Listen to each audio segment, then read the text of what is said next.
Halo Sobat Sehat semua, Assalamualaikum warahmatullahi wabarakatuh. Salam jumpa kembali dengan saya Sugito di channel Berbagi Sehat. Channel edukasi dan motivasi seputar asam lambung, GERD, anxiety psikosomatis berdasarkan pengalaman saya sebagai orang yang pernah menderita asam lambung, GERD, anxiety psikosomatis dalam waktu yang cukup lama. Dan alhamdulillah sekarang sudah sembuh. Harapan saya khususnya kepada teman-teman yang masih dalam penderitaan asam lambung, GERD, anxiety psikosomatis, setelah menonton video ini akan dapat tersugesti dan termotivasi untuk dapat cepat sembuh. Saya bisa sembuh, insya Allah teman-teman pasti juga bisa sembuh. Badai pasti berlalu. Baiklah teman-teman, pada kesempatan kali ini saya akan berbagi seputar asam lambung, GERD, anxiety psikosomatis dengan topik terjawab di sini. BAB tidak lancar, mules, dan sembelit. Baiklah teman-teman, sebelum saya lanjutkan ya, tolong yang belum subscribe channel ini, klik subscribe dan loncengnya supaya teman-teman tidak ketinggalan konten video-video berikutnya. Dan jika suka, klik like, selalu bagikan ke sosial media teman-teman.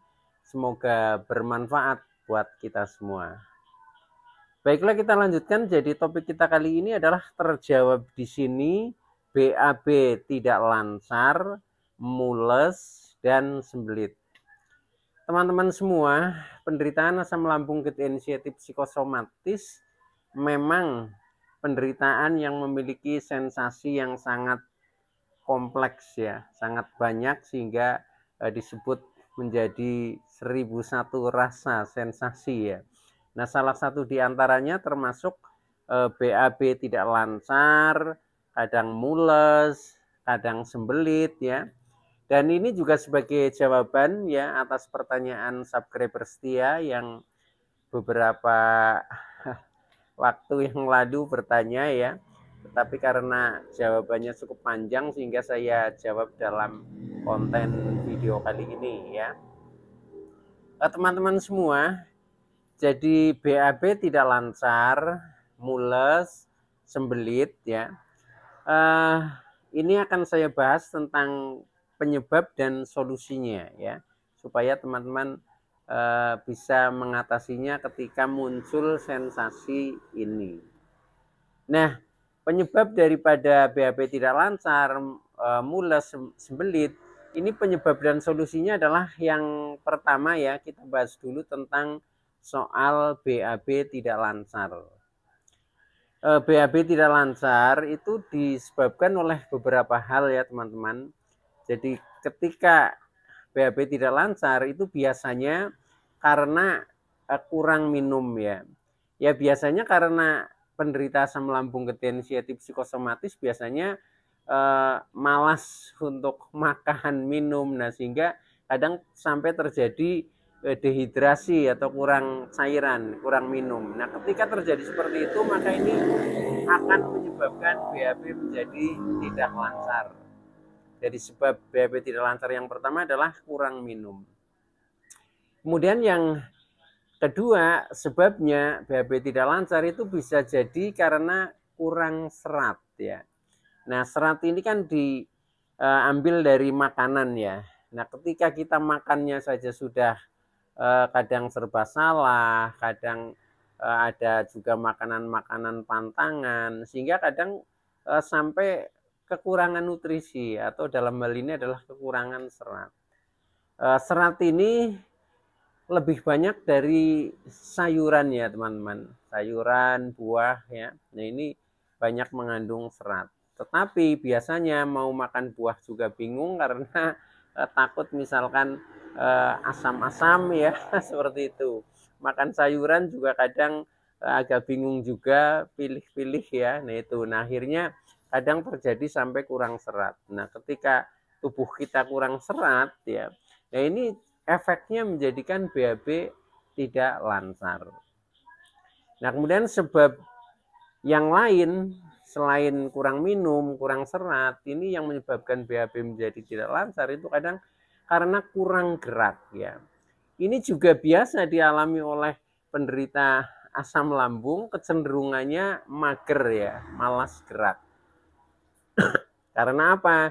Karena mau gerak sedikit aja kadang rasanya masih sempoyongan ya, masih keliengan, masih gemeteran, sehingga akhirnya pilih untuk lebih banyak berbaring, duduk-duduk. Nah, akhirnya tubuh menjadi kurang gerak. Nah, ketika kurang gerak ya, nah maka ini penyebabnya juga menjadikan efeknya BAB-nya tidak lancar. Itu teman-teman ya. Nah, maka dari itu kalau sudah seperti itu solusinya bagaimana? Solusinya ya yang pertama kita harus banyak minum ya. Banyak minum supaya BAB menjadi lancar. Contohnya minum minimal 8 gelas itu kita penuhi ya, kita penuhi. Entah itu yang manis ya maupun yang tawar, nah itu sama saja, yang penting diakumulasi itu minimal menjadi 8 gelas itu untuk minum. Kemudian perbanyak serat ya, perbanyak serat ya, walaupun kita sedang menderita asam lambung ya, tetap kita harus makan banyak sayur ya. Banyak sayur. Sayur itu bisa misalkan yang lunak-lunak ya, sayur bayam juga boleh ya. Yang banyak daunnya lah usahakan itu. Atau kalau nggak daun ya bisa juga seperti terong, mungkin labu ya, labu siam itu juga bagus ya. Nah, pokoknya harus banyak makan sayuran dan buah ya, dan buah. Dan buah kalau saya itu senangnya buah pisang ya, senangnya buah pisang, dan yang efeknya juga di asam lambung ini positif ya, itu yang saya rasakan itu saya pakai pisang kepok itu biasanya.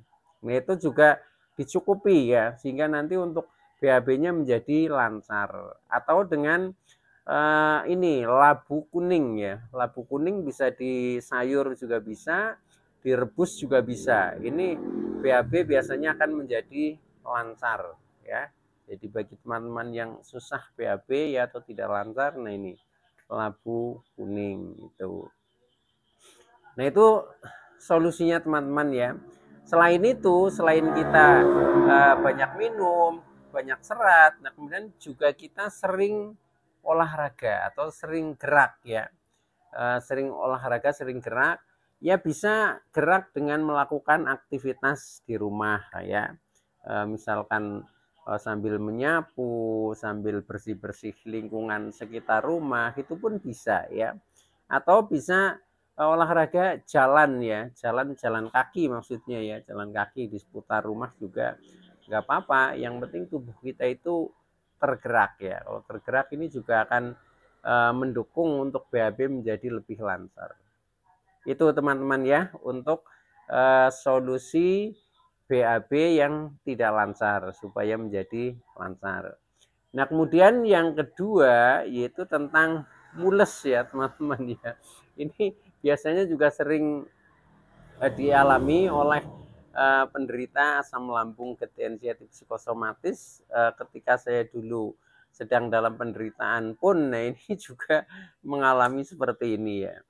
Nah ini mules itu juga ada sebabnya teman-teman ya. Sebabnya biasanya kita terlanjur makan makanan yang kontradiksi dengan lambung kita ya. Contohnya makanan-makanan yang sebenarnya pantangan tapi kita lupa makan, atau kita mencoba makan tapi dengan porsi yang agak banyak. Nah itu akhirnya kita menjadi mules. Contohnya dulu ya, ketika saya mules itu saya masih ingat waktu itu kita saya makan kelengkeng ya, buah kelengkeng. Nah itu kebetulan rasanya manis banget itu. Maka dari itu menurut saya, wah ini manis, ini nggak apa-apa nih gitu. Akhirnya saya makan agak banyak itu ya, agak banyak. Nah kemudian malamnya mulai ya terasa mules ya, berulang kali ke toilet ya, pokoknya menyusahkan lah. Berulang kali ke toilet, keluarnya kadang hanya sedikit, kadang agak cair dan sebagainya itu. Nah itu yang saya maksud dengan mules ya, itu yaitu karena saya makan buah kelengkeng yang terlalu banyak. Nah, itu mungkin walaupun rasanya manis, tetap endingnya kan ada asamnya. Nah, itu menjadikan sampai mules teman-teman, seperti itu. Nah, mungkin teman-teman ya bisa juga makanan-makanan yang lain yang sebenarnya sensitif dengan lambungnya ya, tetapi kita tetap makan. Nah, itu akhirnya menjadi efeknya seperti itu, mules ya. Nah, selain kita makan makanan yang sebenarnya kontradiksi ya, itu juga bisa juga mules disebabkan dari stres ya. Stres atau pikiran lah itu. Nah, ini jangankan orang yang sedang mengalami asam lambung ya.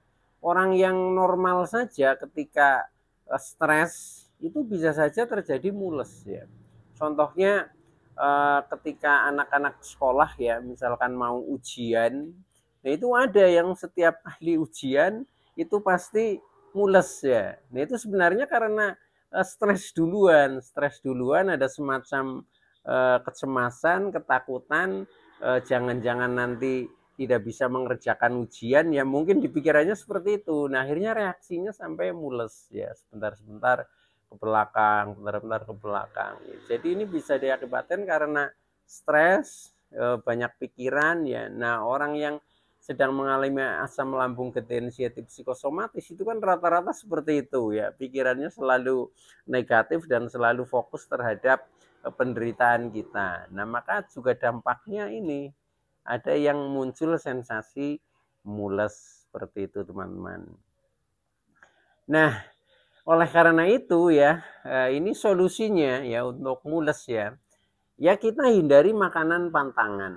Dari makanan pantangan, makanan yang sensitif dengan lambung kita. Contohnya makanan yang pedas-pedas ya, yang asam-asam. Nah itu kita hindari dulu. Karena dulu saya juga pernah makan pedasnya agak banyak, nah kemudian langsung mules juga. Tuh. Nah, itu daripada mungkin menjadikan tidak nyaman, nah lebih baik kita hindari saja. Jadi hindari makanan pantangan solusinya ya, entah itu yang pedas-pedas, yang asam-asam, mungkin yang berlemak tinggi itu pun bisa ya.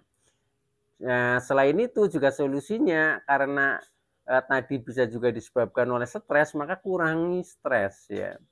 Kurangi stres, tenangkan pikiran ya, tenangkan pikiran dengan cara mengurangi beban-beban pikiran, berusaha berpikir yang positif-positif sehingga nanti tidak terjadi mules-mules lagi seperti itu, teman-teman. Oke ya. Nah, itu yang tentang mules. Nah, kemudian yang ketiga yaitu tentang sembelit ya. Jadi sembelit ini juga ada sebabnya, teman-teman ya. Nah, sembelit itu sebabnya adanya gas ya, adanya gas di dalam perut kita ya, di dalam perut kita, dan sisa makanan yang akan keluar ya. Sebenarnya itu yang akan keluar, atau bisa juga pengaruh obat ya. Nah, ini juga bisa menyebabkan sembelit. Nah, maka dari itu ini solusinya juga sebenarnya mudah ya. Misalkan yang disebabkan karena ada gas yang mau keluar ya, kita solusinya bagaimana caranya supaya bisa buang angin ya. Kalau sudah buang angin ya sembelitnya sudah hilang. Sebenarnya seperti itu ya. Atau diawali dengan cara minum air hangat ya. Kalau saya biasanya minum air hangat, kemudian makan sedikit makanan, kemudian nanti buang angin. Nah setelah itu rasa sembelit ini sudah hilang itu.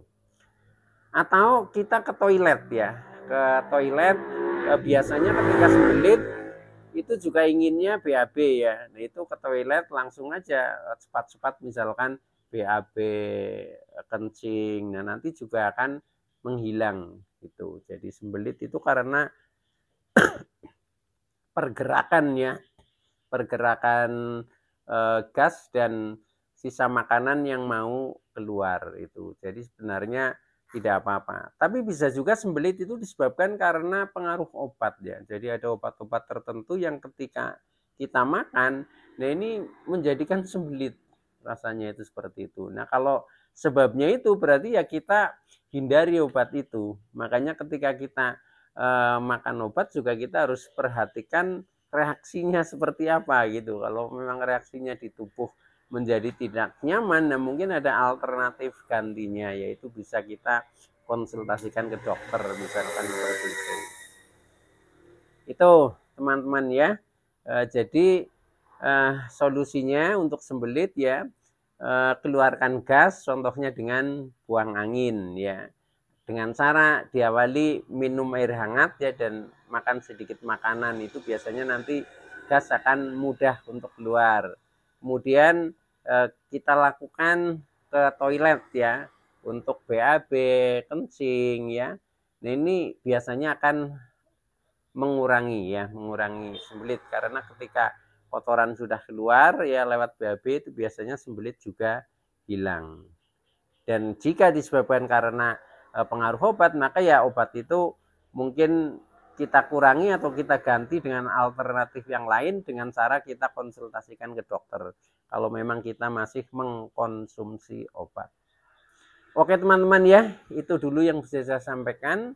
Kurang lebihnya mohon maaf, dan mudah-mudahan teman-teman yang masih dalam penderitaan asam lambung ketensiatif psikosomatis akan dapat segera sembuh. Saya Sugito dari channel Berbagi Sehat. Saya bisa sembuh, insya Allah teman-teman pasti juga bisa sembuh. Badai pasti berlalu. Oke, terima kasih. Wassalamualaikum warahmatullahi wabarakatuh.